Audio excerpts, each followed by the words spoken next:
have that people often overlook is the fact that an African nation, country, empire was the first to acknowledge the United States as a sovereign power. The first. People don't understand the significance of that. The significance of that means that if we did not do that, they would have never been recognized by anyone else in the world. Wow. Right? And at that time, the Sultan of Morocco and the Empire of Morocco was so prominent and very powerful that it made the United States have legitimacy. Right? So that's the context we're looking at. Right. So let's back it up a little bit more. Yeah. When we back it up a little bit more and we say, so what are those other treaties you were talking about? Those other treaties established that we had a working political relationship with European nations that were acknowledging the rights of Moors, right? Yeah. In those treaties, the Moors also reserved rights for the Jews in those treaties because they were always under attack by the European Christian powers. So the modern concept that we see where the Jews are friends with the European nations, that wasn't the case in the ancient days. It was always the Muslim Moors protecting the Jews from the European Christian nations. About that is when we look at treaties and we look at our place in history as a people, you know, it's often said that, you know, we're just slaves from sub-Saharan Africa. Right. We're not connected to this or connected to that. And what the treaties, what Moorish treaties does is it places us specifically at a point in time in history with a political identity, with a political status, with outlined in detail rights that says how we're supposed to be dealt with and treated. And a lot of times it gets ignored and it's not really acknowledged because, you know, so many people are not really aware of the gravity of what treaties are. And essentially, let's for example, there has been, we have a book called Introduction to Moorish Treaties. It's about 400 years of treaties between Morocco, the Sultan of Morocco and European nations. And so let's unpack a couple of things here because that one question just leads into so many different things. So let's acknowledge, for instance, they say we come from Africa, right? So we know we've been indigenous to the Americas, all of those different things. But let's just unpack that part. We are slaves from Africa, right? So who are these slaves from Africa? Right? When you dig into the history of who these slaves are from Africa, we can point to a South Carolina law called the Negro Law, right? In this Negro Law, it says, Negro shall be confined to slaved Africans, in parentheses, ancient Berbers and their descendants. And then it says, not including Egyptians, free Moors, and Lascars, right? I'm paraphrasing there. So what we have is a law from South Carolina, the colonial era, when we were enslaved, with them identifying who the Negro is in U.S. law. So when we go by that definition, right? Because one of the things is, there's so many definitions out there, so many different dictionaries, so many different bodies of literature that, you know, define who we are. When we just take that portion and let's just break that down. So, Negro shall be confined to slaved Africans. So what they're doing is they're taking the term Negro and they're confining it. They didn't even define it. They confined it, meaning that Negro can't apply to anyone outside of this boundary who are slaved Africans, who the slave Africans are ancient Berbers and their descendants. Now, when you look up the term Moor in the modern dictionary, it's going to tell you Berbers and Arabs who conquered Spain in the 7th century, right? So right now, there's a controversy that me and my team and a lot of other people are kind of in a back and forth debate with modern day North Africans who are rejecting the term Berber and they want to move with the term Amazigh, right? And they're saying that they're doing that because they're fighting against the Arabs or the Arab identity and all of these different things, right? So let's back it up a little bit more. When you look into further definitions, you'll find that Arab prior to the 1900s referred to anybody who was dark-skinned, black in particular. Wow. Black in particular. The Arabs say the Berbers are just Arabs who left Arabia before Hijri, or before the last revelation of the Prophet Muhammad, peace and blessings be upon him. So the thing that we have to understand is, even when you look at the thing that Kyrie Irving was saying and what Kanye West is saying, all of these ancient identities come back to us. Every time. Every time. Yeah. So there's a thing where people say, oh, you know, y'all just African Americans from Western Sub-Saharan Africa who were just enslaved. Now, me in particular, I did a DNA test. One of my ancestors is Pharaoh. What's his name? Pharaoh Ramses III from the 21st century. So it's a haplogroup called E1B1A, but they changed the name to another name. But what you're going to find is half of what's called African American men, right?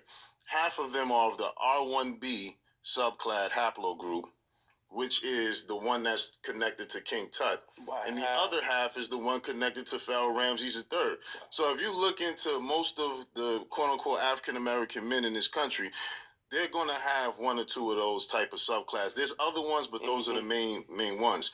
What that directly does is that ties us directly into ancient Egypt. So they say, oh, y'all not the ancient Egyptians. Y'all don't got nothing to do with ancient Egypt. But what they don't understand is Africa underwent a lot of migration patterns throughout the years. There's no group in Africa that is where they're at currently. They didn't start out there. There was all these migration patterns. So let's back it up a little bit more. When we look at who we are today and we say, okay, we descend from these ancient people. So how did this happen to us? How did we get stripped of the identity? Because the reality is, let's back up one more second. Let's go to Federal Directive 15, right? This is a federal policy that was put together in the 1970s. This federal policy lays out the racial classifications in this country.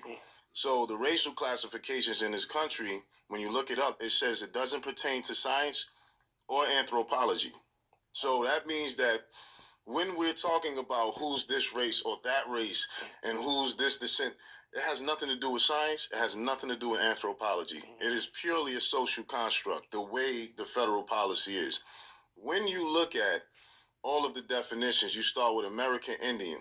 It'll say anyone having origins in the original peoples of America. You look up Asian, it's going to say anyone having origins in the original people of Asia. Then it lists the places in Asia. Then when you look up white, it'll say anyone having origins in the original people of Europe, North Africa, and the Middle East, right? Then you go to Hispanic, and it doesn't say anyone having origins, it just say anyone sharing the culture, language of Spanish, etc. When you get to black, it says anyone having origins in the black racial groups of Africa. Wow. What's that? That's ambiguous. Yeah. Very ambiguous. Yeah. Right. So when you research what the black racial groups of Africa is, it's pretty much the slave groups of Africa, because they made black synonymous with slave, and they made our skin complexion synonymous with the status that was created. That's right. If you go past the 1600s, there were no people, there weren't no white people. It wasn't until I want to say Bacon's Rebellion that that they decided to start making the white status. You know what I'm saying? So black and white status didn't exist in the way we understand it today. So what they did was that's called a stripping. In the 13th Amendment, there's the second part of the 13th Amendment that says Congress is pretty much outlawing badges, incidents, relics, and vestiges of slavery. This is significant to understand for our people, because what they don't realize is the badges, vestiges, relics, and incidents of slavery had to be abolished, because they said if we just abolish slavery, that's cool, but it's not going to stop slavery from occurring again. We'll have to abolish the things that made slavery possible. So what made slavery possible was a badge of slavery. What's a badge of slavery? Having dark skin.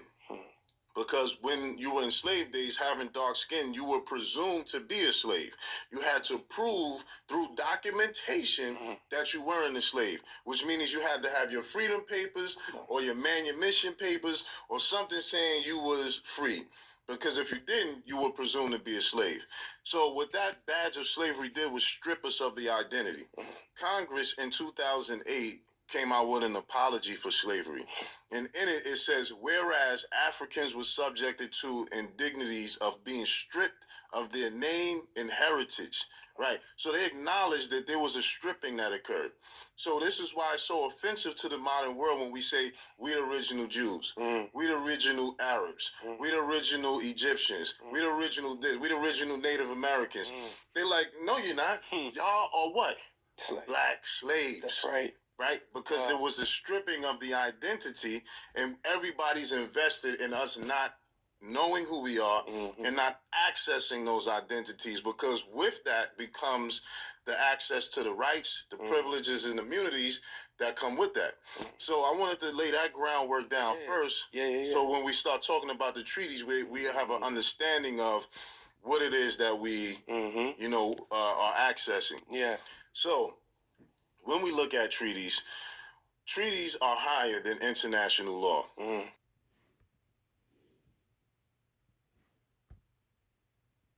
Treaties is the pinnacle. It is the foundation from which international law comes from, or other laws. So when you have treaties, you're dealing with the highest sources of law. International law is the next one. And then there's your national laws, and then there's your state, county, and local laws, right? So when we look at the Moorish treaties, they say we're from Africa, right? Yeah. So if we're from Africa, then fine. We're from Africa. So what engagement does ancient Africa have with the modern world that would afford us rights? That ancient, interaction is well documented. So what you have is the Moorish treaties. Okay, so you have a treaty of 1786, right? The treaty of 1786, I believe, was Mullah Ismail or Sidi Muhammad, one of them. And they had made a treaty, and in Islam, to the Sultan of Morocco, those treaties were made under the laws of Islam. Gotcha. So under the laws of Islam, those are not necessarily treaties, they are grants. So it was the Moorish sovereigns granting the United States privileges and rights to trade in the Mediterranean, to trade in the Atlantic, and to trade in the Americas. So what we have is those particular treaties lay out how we're supposed to be interacted with. It says, wherever we meet at sea, we should not enslave each other, or we should not be made into Negroes. See, so this is coming from the United States when they translated it, right? So that treaty was supposed to last for 50 years, and it expired. So the United States went back to the Sultan of Morocco, his son this time, and like, yo, we need another treaty. And he said, well, I can't do nothing with this. My father did this. Wow. So what I can do is I can make another one on the same principles, but we'll put a clause in there that renews every 50 years unless either party wants to, terminate the treaty. Yeah. So what ends up happening is every 50 years that treaty is acknowledged to be renewed. So sometimes every president, even when you seen Hillary Clinton up there, even though she was a president, you seen Obama up there, you see what Trump came and said, reaffirmed that we have this relationship with Morocco, because Morocco, or the Sultan of Morocco at the time, because it wasn't the country of Morocco at that time. It was the dominions. It was an empire, you see? Yeah. So the Sultan of Morocco at that time was the first to acknowledge the United States as a sovereign nation. You see? Yeah. The treaty solidified that. But that was the first country to recognize the United States as a sovereign nation while they were in the middle of warring with Europe. Yeah. Britain, France, and all these other European nations. Yeah. So what we have that people often overlook is The fact that an African nation, country, empire was the first to acknowledge the United States as a sovereign power. The first. So what a self-executing treaty is when Congress ratifies a treaty, that means it's binding on all the citizens. It becomes a part of federal law. It becomes a part of the laws of that particular nation. So Congress ratified the 1786 and the 1835 treaty that they got with Morocco, which means it's a part of federal law. You see? So, this took years to figure out, by the way. A lot of trial and error with litigating with the courts and things like that, and researching and figuring out how these things work. But I brought all of that up to say those particular treaties lay out how we're supposed to be interacting with the United States and any other power in this Western world. And it's there for us, but our people have an issue with the Moorish identity based on a lot of the propaganda that's been around. Right. Some of the propaganda being like, "Oh, Moors was enslaving us." There wasn't a nation on earth that didn't participate in slavery. And secondly, when we talk about slavery, we have to understand the context of it.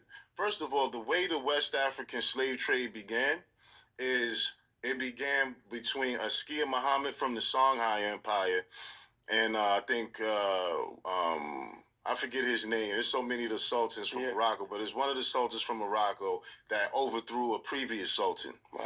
And that previous sultan was friends with Askia Muhammad from the Songhai Empire.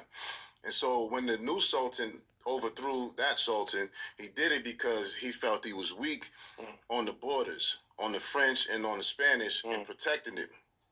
So when he took over, he reached out to Askia Muhammad from the Songhai Empire, which is Timbuktu, that area.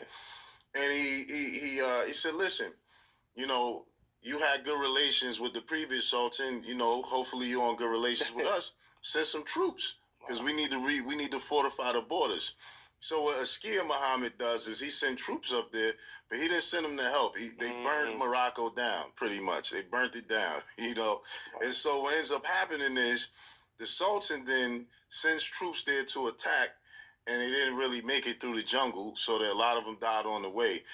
So what ended up happening is he went and got firearms from England and mercenaries from Portugal, and then invaded Songhai, rightfully so. I mean, it's beef. It is what it is. See, the concept that we look at it like we're all one, that wasn't our ancient concept of each other. And in actuality, the concept that, because we share the same skin complexion, we all brothers and sisters, was born out of our experience in slavery. That's deep. Which is a good thing, no? Yeah. Because they tore the families up so much that it was like, you don't know who you're part of, but if we share the same skin, we know we family somewhere along the line. And it is the same way we see kind of with the conflict with immigrants and ADOS and FBA and all of that discussion, which shows us what our ancient mentality was like. And we was divided along ideological lines, bloodlines, tribalism, etc.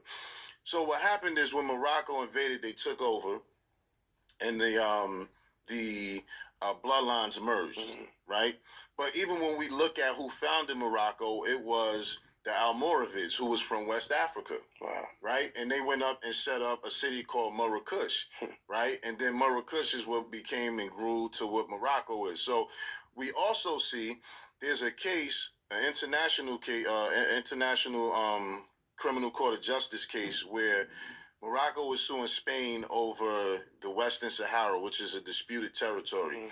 What ends up coming out of this is that the world agreed that wherever the Sultan of Morocco was recognized as Sultan, wherever he was recognized as Sultan in Africa is where his sovereignty was at, or his religious suzerainty. That's important because what it does is it establishes West Africa as a place that was under the Sultan of Morocco's jurisdiction and authority, right? So there's also previous treaties where the King of England, the Queen of England is doing agreement with the Sultan of Morocco, and it recognizes him as the ruler of all west of Africa. meaning that everything in West Africa and beyond is under the Sultan's sovereignty and jurisdiction. Why is that significant? It's significant because when you follow the legal precedent for reparations, that's a real big topic now. Yep. When we look at the reparations discussion in terms of what the Supreme Court has said, the Supreme Court has said we can't give you reparations because slavery was legal. Right, so we can't criminalize something that was legal at the time, even if it's not legal now. It was legal then, right? So the interesting thing about that is it wasn't legal to enslave Moors because it was violating treaties. And so whoever was selling slaves in West Africa didn't have the authority to do so. So they didn't have the local chiefs and kings that they bought the slaves from didn't have the authority to sell them.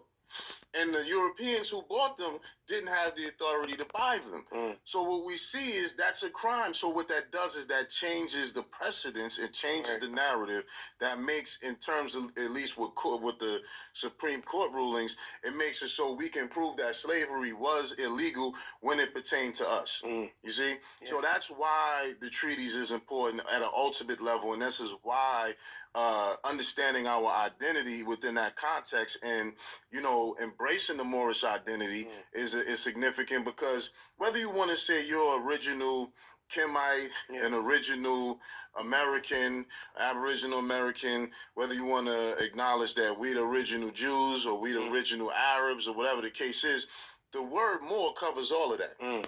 It covers all of it. When you look up in certain dictionaries, it'll say that Moor meant Negro, black man, blackie. Right? Literally says that in one of the definitions, I think of Webster's 1880 something. But the significance of that is that those were the time periods where they wasn't allowing us to read. So they were changing the definitions, but they were also letting their people know, like, this is who the Moors are. Right? And then they come up with the abridged version and then says Moors, Arab, and Berber. To try to hide that that these are the Negroes that you're talking about. So this is why it's so significant, because it gives us standing. When we look at our treatment in this country, when we look at how other races and ethnicities are able to achieve things that we're not able to, and especially in the discussion of reparations, who they give reparations to? Japanese Americans, Italian Americans got reparations. Every group had a nation behind them. That's true. They had a national origin, a national identity. The black brand, I'm not saying we don't embrace, black as an identity in terms of, this is our complexion. It's not about that. It's the status that it applies to. There was a case for Abraham Lincoln. Yeah. You know about that one, where he was representing a Moor. He was from Portugal, right? And this guy the funny thing about the case is he had married this European woman, and the brother of her was mad because he said pretty much she married you can say the N-word? Oh, yeah. Hey, you good. He said you married a nigga. You know what I'm saying? The black, right? So what ends up happening is, the brother didn't like that. So he sued him. He sued her brother. And the issue with the case was that Abraham Lincoln was like, my client, it's a crime to be a Negro, but my client is not a Negro. He's a Moor, M-O-O-R, even though his name is M-O-O-R-E, right? His last name was M-O-O-R-E. So the whole thing was, here we have a moment in time where a quote-unquote man who's perceived to be black in status, not skin, but in status, had rejected that and said, I'm not black. In status, and you owe me compensation for the slander. You see, so here we see a rejection of the black status, not the skin complexion, because it was already acknowledged that he had dark skin. Then we also have the Sundry Moors Act of South Carolina in 1790, where when the Negro law was passed, they instantly filed a petition to say, we're not trying to get classed as Negroes under this law. right? And they were enslaved and brought to the Americas and bought their freedom. Then we have Prince Abdul Rahman, Prince Among Slaves. Yeah, I was going to ask you about that. Right. Yeah. Now, I have just did a master class, and there's a brother who's in that master class who's from Timbo, literally. Timbo is a place in West Africa where this brother was from. It's not Timbuktu, it's called Timbo, which shows you he wasn't from Morocco, right? But he wrote a letter to the Sultan. Sultan's letter, right? Right. Yeah, gotcha. Sultan's letter. Yeah. He wrote a letter to the Sultan. Well, the Sultan's letter is to people who... I'll get to that. Yeah. Hey, you good. You cooking. The letter to the Sultan read it, and the Sultan was like, look, he got with Quincy, Quincy Adams, the president at the time, and they worked it out, and he got free.